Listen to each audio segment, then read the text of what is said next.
Les titres de la semaine. Centre de vacances, visite à Saint-Hilaire. L'été à Nanterre, tous à la plage. Journées à la mer avec mon père, ma sœur, ma mère. Chaque année, plus de 2000 enfants nantériens séjournent dans un des 5 centres de vacances que possède la ville. Cap à l'ouest en direction de la Vendée. C'est ici que se situe le centre de vacances de Saint-Hilaire, inauguré il y a tout juste 60 ans par le maire de l'époque, Raymond Barbet. C'était le 14 juillet 1956.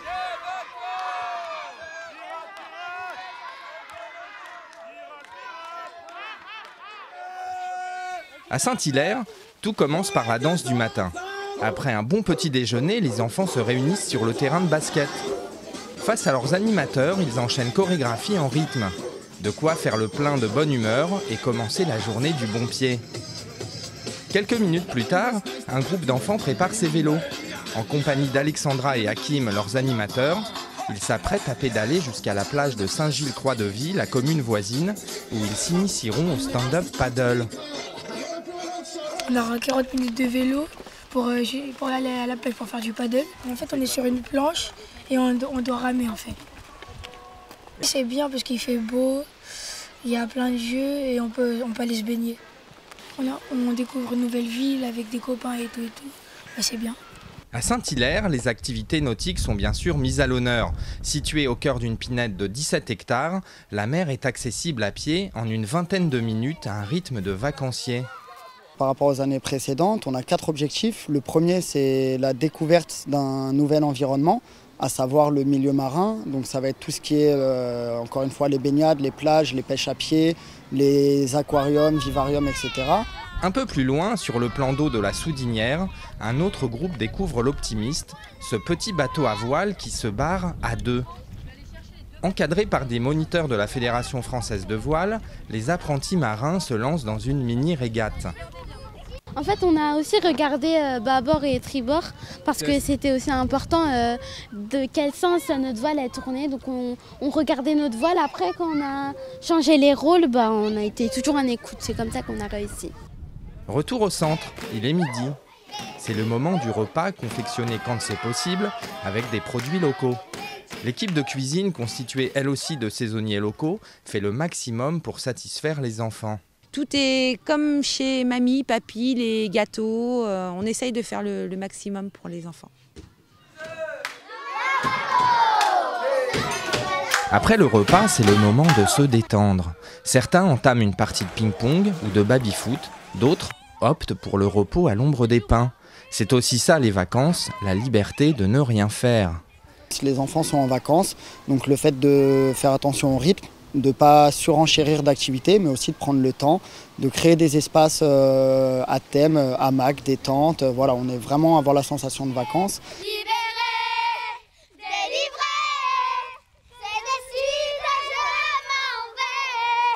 L'après-midi est consacré à la baignade en mer. Le temps est magnifique. La mer, quoiqu'un peu fraîche, 17 degrés, ne gâche pas l'envie des enfants qui se ruent dans l'eau sous la surveillance de leurs animateurs qui ont déployé un périmètre de sécurité. Interdiction de le franchir. Pour beaucoup d'enfants, c'est des premiers départs, ils sont séparés des parents, ils n'ont pas l'habitude. Donc c'est vraiment essayer de les faire grandir au maximum. Après une bonne douche et le repas, une veillée est organisée. Jeux de société, jeux extérieurs ou activités manuelles, il y en a pour tous les goûts. Ça fait 10 semaines que je suis là, je m'amuse, on fait plein de sorties. On vient juste de venir du camping et là on s'amuse et on rentre à 18h. Il est 21h, la journée touche à sa fin. Chacun réintègre son chalet et son lit.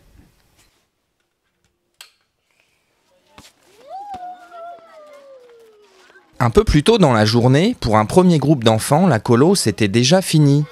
Valise bouclée, ils embarquent dans le car qui les mènera jusqu'à la gare de Nantes. Ils ont passé une dizaine de jours à Saint-Hilaire et quittent le centre avec des émotions partagées.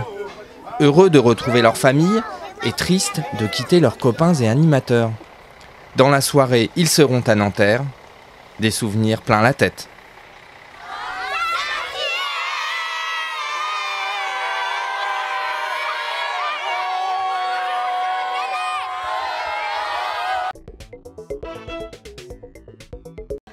À Nanterre, on n'a peut-être pas la plage, mais on a des idées.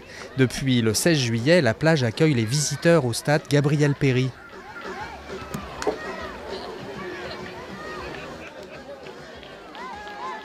Concours de château de sable, tournoi de pétanque ou cerf-volant, pas de doute, la plage a repris du service. Du mardi au dimanche de 12h à 20h, elle est ouverte à tous, quelles que soient ses envies. À la plage, c'est un territoire qui est bien occupé, mais encore un peu méconnu des Nantériens. Alors tous les Nantériens sont invités. Je vous dis, il y a une programmation qui est déclinée pour les enfants, pour les ados, pour les adultes et les familles. Il y a pas mal d'animations, vente qui glisse, trampoline pour les enfants, pour les familles. Et il y a une dimension culturelle. Il va y avoir pas mal de contes qui vont être faits à la plage. Il y a des dimensions sportives aussi. Beaucoup de tournois de beach volley, de beach soccer et des olympiades. Voilà, tout au long de la semaine, tout au long du mois, il va y avoir des olympiades sportives. Lors de l'inauguration, les Nantériens ont pu participer au tournoi de beach volley, s'initier à la boxe taille ou assister au concert un peu plus tard dans la soirée.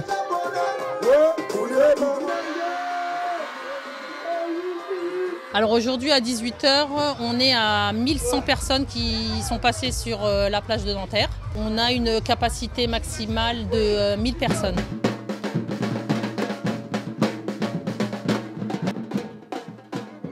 Lieu familial par excellence, c'est également l'occasion de profiter d'un moment de détente en apportant son pique-nique ou en se rendant à l'espace restauration. Des brumisateurs ont même été prévus pour rafraîchir les visiteurs. C'est super sympa, franchement l'organisation est top et je trouve que c'est génial. Enfin, il y a des brumisateurs, il y a un food truck, il y a des tournois de volley, il y a même de la pétanque, il y a plein de choses. Il y a du sable, il y a de l'eau, il y a tout ce dont un enfant a besoin en fait pour se divertir. Il y a de l'animation et voilà, j'aime bien en fait. C'est un avant-goût, j'ai prévu au mois d'août de partir mais là je commence à prendre des couleurs déjà.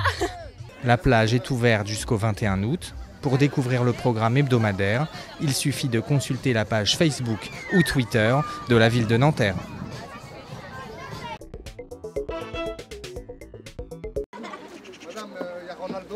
Cabourg, Trouville, Le Touquet, Berck-sur-Mer ou Deauville, plus de 1000 Nantériens ont débarqué en Normandie ce week-end.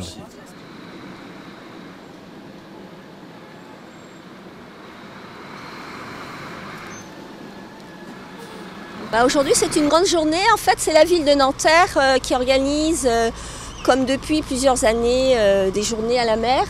Et puis, bon, je pense que c'est aussi une note de solidarité en particulier pour toutes les personnes, tous les Nantériens qui ne peuvent pas partir en vacances. On va dire une bonne journée qui commence. Parce que j'attends de profiter d'un bon moment, voilà, de s'échapper un peu de Nanterre, on va dire.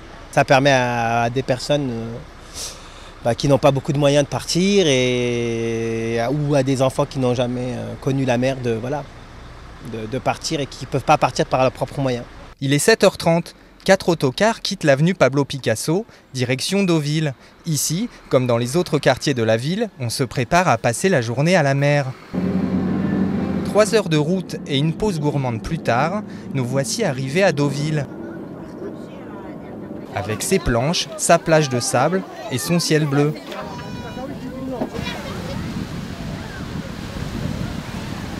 Au programme de la journée, château de sable, baignade pour les plus courageux, bronzette pour les autres et promenade en ville. Elle est très belle, il y a plein de sable, des coquillages et tout le monde nage de bonheur. Et on a même le droit de faire des châteaux de sable. L'eau est froide, elle est bonne. Et tout le monde là, ils sont en train de s'amuser.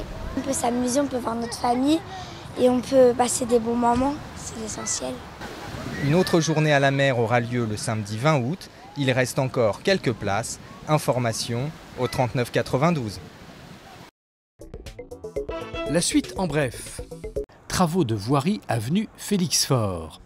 Du 13 juin au 30 septembre, l'avenue est en travaux dans sa partie comprise entre la rue Pasteur et la route des Fusillés de la Résistance. La circulation y est interdite. Une déviation par l'avenue Georges Clémenceau a été mise en place. L'accès à l'avenue Félix Faure et aux voies adjacentes est maintenu pour les riverains. Fermeture du bassin olympique. le bassin olympique de la piscine Maurice Thorez sera fermé au public jusqu'au 20 septembre inclus pour d'importants travaux de rénovation thermique. Pour ne pas priver les familles de baignade, le bassin ludique, lui, restera ouvert tout l'été. Paris quartier d'été. Le festival revient à Nanterre avec Smashed, un spectacle à mi-chemin entre la danse et le cirque, rappelant les tableaux de la chorégraphe allemande Pina Bausch. Ce sera le 21 juillet à partir de 19 h en face de la mairie de Quartier des Terrasses, 215 Terrasse de l'Arche, et c'est gratuit. Tout de suite, une œuvre, une minute.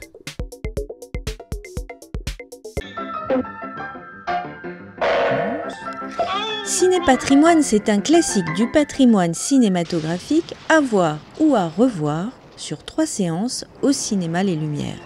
Quelle sera l'affiche du mois d'août ? La première, c'est un film américain de George Miller, c'est le grand classique Mad Max. On en a beaucoup entendu parler l'année dernière grâce à son succès cannois avec son reboot. Là, c'est vraiment l'œuvre originale, celle de 1979, avec Mel Gibson, qu'on va proposer en version une nouvelle fois restaurée sur grand écran. L'occasion donc de découvrir l'origine de la franchise. Et la deuxième production qu'on proposera, c'est Zazie dans le métro. Là, on revient en France avec un film de Louis Malle, un très très grand classique, un film assez surréaliste où le réalisateur se permet de mélanger dans chaque plan, dans chaque scène, les objets, les décors, les personnages apparaissent, disparaissent. C'est vraiment quelque chose d'assez fabuleux à découvrir, une œuvre assez intéressante à découvrir donc au mois d'août au cinéma Les Lumières. Merci d'avoir suivi ce journal et rendez-vous en septembre.